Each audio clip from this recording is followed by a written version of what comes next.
Coventry Safeguarding Children's Board which will carry out the review.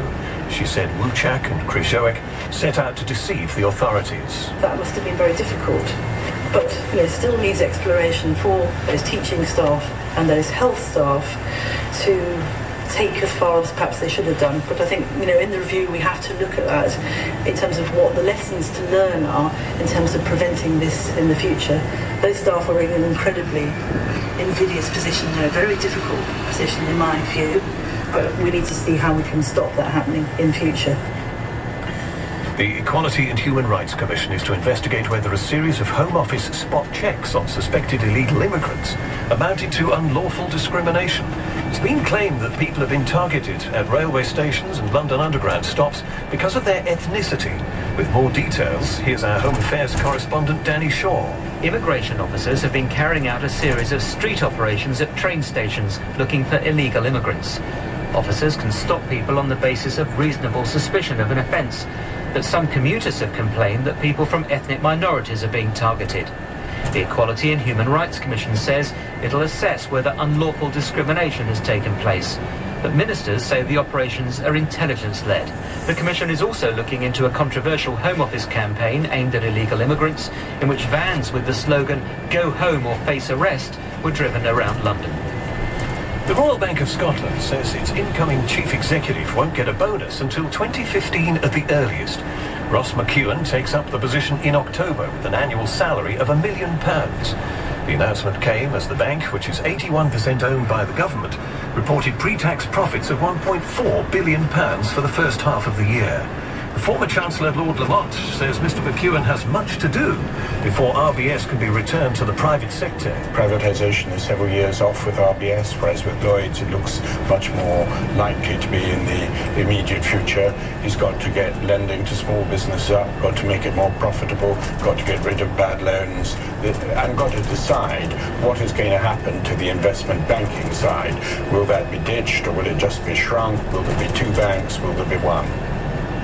The black box recovered from the Spanish train which crashed near Santiago de Compostela last month has shown that when it derailed it was travelling at 111 miles an hour. That's more than twice the speed limit. 79 people died in Spain's worst rail disaster for decades.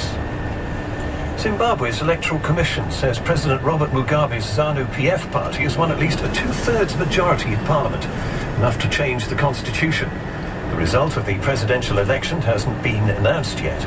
Observers from the Southern African Regional Bloc, the SADC, have urged both parties in the election to respect the results, but the leader of the opposition has called the poll a huge farce. The head of the African Union Monitoring Mission, Olusegun Obasanjo, said the election had been fair. We will stand by what we have said, that the election is free, fairly, credible, unless there's any other thing to prove beyond the incidences that we have already mentioned. Yes, that will be our position. Cricket now. Australia have declared on 527 for 7 on the second day of the third test at Old Trafford. In reply, a few moments ago, England were 17 without loss. In the city, the 100 share index closed down 34 points at 66.48. The weather forecast: sunny spells and scattered showers, some of them heavy and thundery. Cloudier and windier in the far northwest.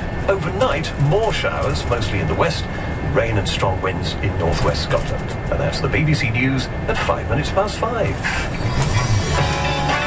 Brian Tom Brady, 88 to 91 FM, BBC Radio 2. Thank you so much indeed, Alan. And welcome along to another All Request Friday here on BBC Radio 2. Brian Tuberty sitting in for Simon Mayo one last time, and as always, at the end of the week, it's your choice of tunes between now and 7 o'clock. If you'd like to get a song on in the next couple of hours, all you have to do is give us a call. Steve, Roz, Irina, Sarah, all standing by, waiting to talk to you this evening. The number you need, 0500 288 291. That's 0500 288 291. You can text us with all your weekend plans too. 88 to 91 is the number there. Our email, ryan@bbc.co.uk. We'd love to hear what you're getting up to over the next few days. And we asked you earlier to choose an opening song from that vintage year of 1983. Thanks for all the suggestions. The most popular choice was Clear, suggested by Ian, Francisca, Karen and Joel. The song? With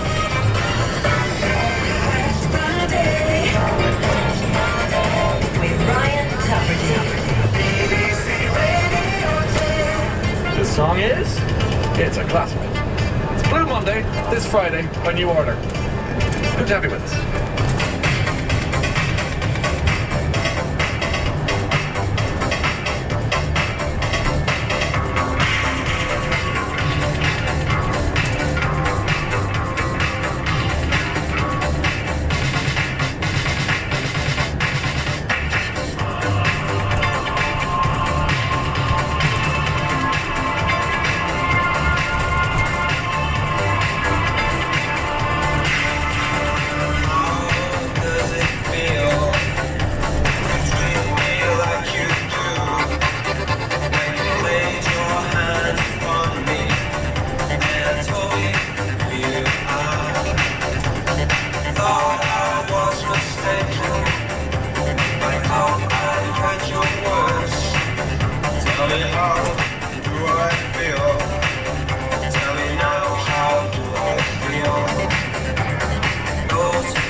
So we're going to start us off this All Request Friday with Blue Monday and New Order. Can I please have a shout out? Yes, you can, of course. For my husband, Mick Jacques, who is at home looking after 7 dogs and the puppy, so I can have the weekend away. Lucky him.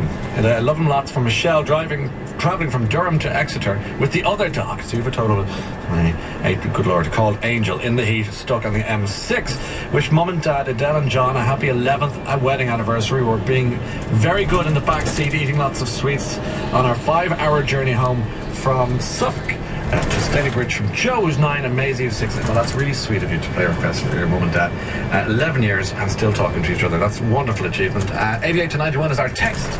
This evening, if you want to get in touch, please do it. You can email Ryan at bbc.co.uk. Hello to my husband John and me, Carol. We're stuck in traffic on the A1, driving from Suffolk to Aberlady near Edinburgh. Safe drive. Windows down, does that help? Or if you've got AC, windows up. Depending.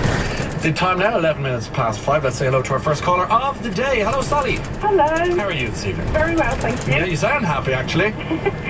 What's the plan? Well, I've phoned you up because I'd like to put in a request for my daughter and her fiance's wedding. It's not until next Friday, but we'll be sort of kind of busy this time next Friday. So in advance of that, you want to hear something to